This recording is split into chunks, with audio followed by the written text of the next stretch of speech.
Well, all of a sudden I had all of these like red flags go up in my brain. I like just warning lights just flashing everywhere. I was like, stranger danger. I'm fairly certain my mom told me growing up to never get in the car with a stranger.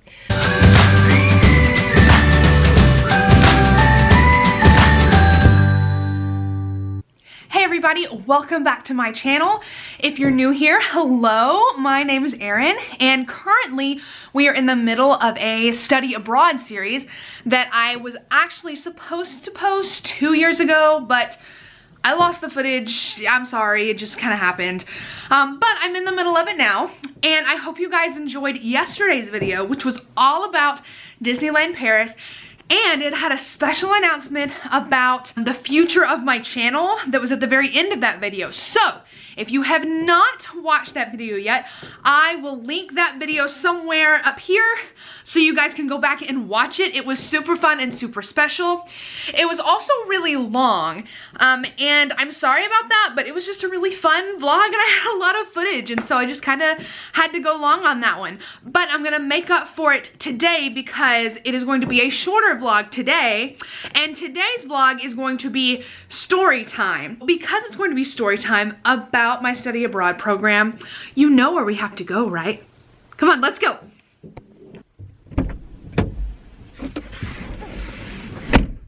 Yep, that's right. It is a car vlog.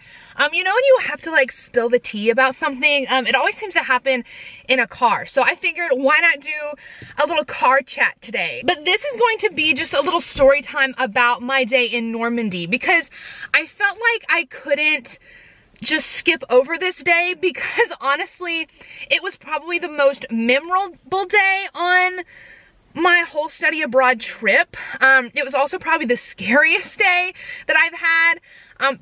But because of all that, and one of those stories that I just love to tell the most because honestly, looking back on it now, it's just really, really funny. Yeah, we'll just get started. So right after we left Disneyland Paris, we got up really early the next morning and we rode a train all the way to this city called Caen. And in Caen, they have this World War II kind of Normandy related museum. And so I thought, well, why don't we go to that museum before we go to the beaches just so we have a little bit of context as to what we're looking for. And honestly, this museum was actually really cool. Like, I really enjoyed it. Just the setup of the museum was kind of cool. They tried to set things up where it looked like you were there. So like if it was talking about a Jewish ghetto, then it would set up the place to look kind of like a ghetto, and then like in the walls it would like have rocks removed, and then it would have like the actual pictures and artifacts from the place like in those little alcoves. So it was like really cool. Like it was a cool setup, and honestly it was like really instructive. Like I learned a lot about World War II and Normandy and all of that. So honestly, I really liked it. Like if you're ever going to visit Normandy, definitely go to Caen and go to this museum because it was actually really cool. I enjoyed it. Well, after we got done with the museum, I was thinking, okay, well, we should probably go to the beaches of Normandy, right?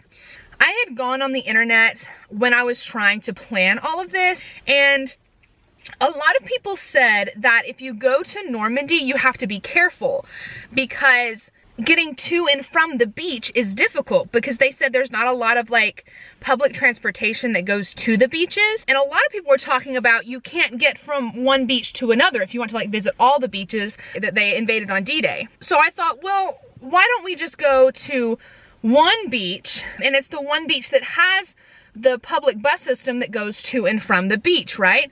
Well, I thought that was a good idea. We were at the museum and we decided to get an Uber to Omaha Beach. It was fine. The Uber driver was great. We chatted the whole way there. He dropped us off at the beach, and it was great. And now this beach is like kind of a bigger beach. It has the American Museum there, like a whole nother museum, which was cool and fun. We walked around that. It also has the American Cemetery there. It was just so moving, I guess is the word, being at that cemetery because like it's just rows and rows of white crosses. Sometimes they had like the Star of David if a soldier was Jewish. And it was very humbling just to see all those people that gave their lives on D-Day. And so now every time that D-Day comes around, it just makes that holiday a little more real for me. Like D-Day was this past Sunday, and so I loved watching all the documentaries that were on TV about it, and it just kind of brought me back to this day that I spent on Normandy that was scary for me, but I know it must have been 10 million times scarier for those boys that were there fighting to liberate the world. Anyway, it was just a really humbling and moving experience, and I loved being at the cemetery and just walking around. Before we even started walking around the cemetery, we decided to just kind of figure out how the bus system was working. Like right when we got to the beach, we went and we tried to find the bus stop and tried to figure out, okay, when is the next bus leaving that we need to get on so that we can make it back to Cone, because we had a bus, an overnight bus that was leaving that night that we needed to get on to get to Amsterdam the next day. So we tried to find the bus station, and we did. The problem with that was that the bus that we needed had literally just left. Like apparently they only have, at least the day that we were there, they only had one bus that left the beach to take people back into town, into Cone. And that makes no sense to me. Why would you only have one bus? I don't know. So we had just missed the bus. So we said, okay, great. So we thought, well, why don't we Uber? We'll just Uber back. Well, nobody told me that the beaches of Normandy were so far away from civilization that you can't even get an Uber. I said, okay, I can't go on the bus. I can't Uber back.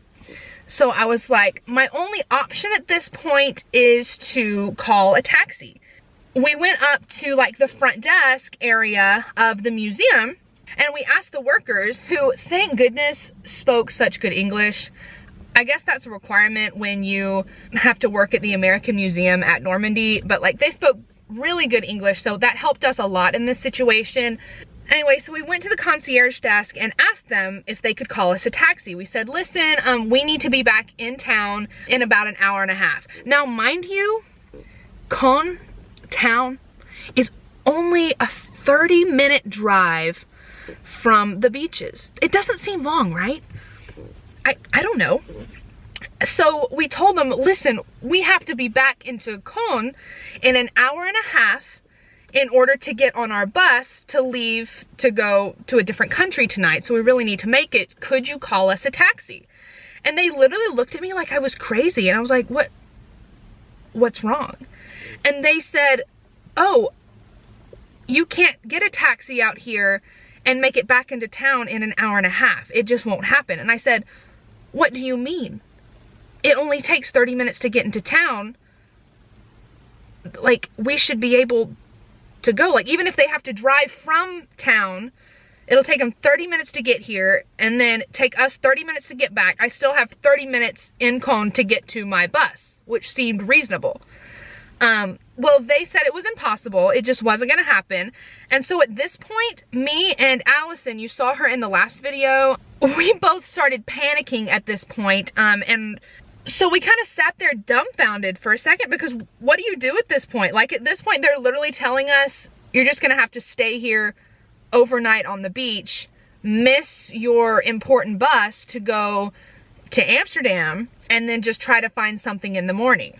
That was a little scary. I literally thought for a good 5 minutes that was going to be my only option. Like, I was literally going to sleep on the beach that night. Like, I thought that was my option. Well, thank the Lord. Like, literally, I was praying so hard. Thank you, Lord, that these workers were so sweet and so nice that one of the guys who was working at the front desk, he said, oh, one of the guys that works kind of in the back, he actually lives in Cone and he gets off in 30 minutes.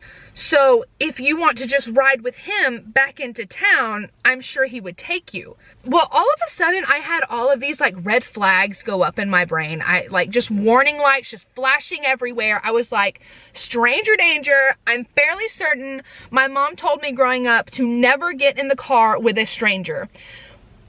Well, here I am, and my only two options in the world are to either sleep on a beach in the middle of France and just hope that I'll be okay and can wake up in the morning and find another bus at some point, or I get in this car with this French guy that I don't know and hope that he takes me back into town. So neither of those seemed like good options. So I weighed those two options and I decided that I was just gonna have to get in the car with the French guy. That was my only option. I thought, well, at least his boss knows who we are. We told him our names. We told him where we were going. He was like the big manager, and he's the one that told like this dude to go take us. So I thought, well, maybe this is fine. So anyway, I got in the car with this dude. He was really sweet, honestly. He was also a college student, and he was actually studying a lot of foreign languages. One of them happened to be English, so he spoke English really well, which was incredible because we just talked about the differences between American college and French college and things like that, like on the way to Caen, which was like a 30-minute drive. So it ended up being fine. He ended up taking us back to where we had stored our luggage, and we got that, and we were able to make it onto our overnight bus to Amsterdam. So everything turned out okay in the end, but it was still probably the scariest experience of my life. But it ended up being okay, and I just want to say that if it so happens that those workers that work at the American Memorial at Omaha Beach are listening and happen to find this vlog, I just want to say thank you for getting me and Allison back to Caen and eventually getting us onto our bus safely. I literally don't know where I would have been without your help. So thank you so much for that. And for all of you guys who are listening and thinking about going to Normandy, my biggest tip for you guys is to definitely try to rent a car. I thought I would be okay not renting a car, but I definitely was not. So please rent a car and drive to the beaches of Normandy. Do not Uber, do not take public transportation. You literally will regret it. So that was my crazy Normandy story. I hope you guys enjoyed it. This was my first little like car chat vlog. I kind of like it. We should do this again. But if you liked this video, definitely give it a thumbs up down below. Remember, I have a really amazing announcement coming next week about the future of this channel and kind of where we're going. It is Disney related, so if you like Disney, I suggest you subscribe to this channel and you turn on that notification bell so that you can be notified when I post that video next week and be one of the first ones to know exactly what this new series is going to be, because I'm really excited about it and I honestly just want to post it like tomorrow, but I can't. I'm a little picky about how my videos go out. I really want them to be in order, so I'm gonna wait until next week when my study abroad vlogs are over to move into this Disney series. But I'm so excited about it, guys, like literally so excited about it. I cannot wait. Tomorrow's vlog will be all about Amsterdam and we're going to the Anne Frank house, so definitely stay tuned for that one. But until then, guys, I will see you next time. Bye, guys.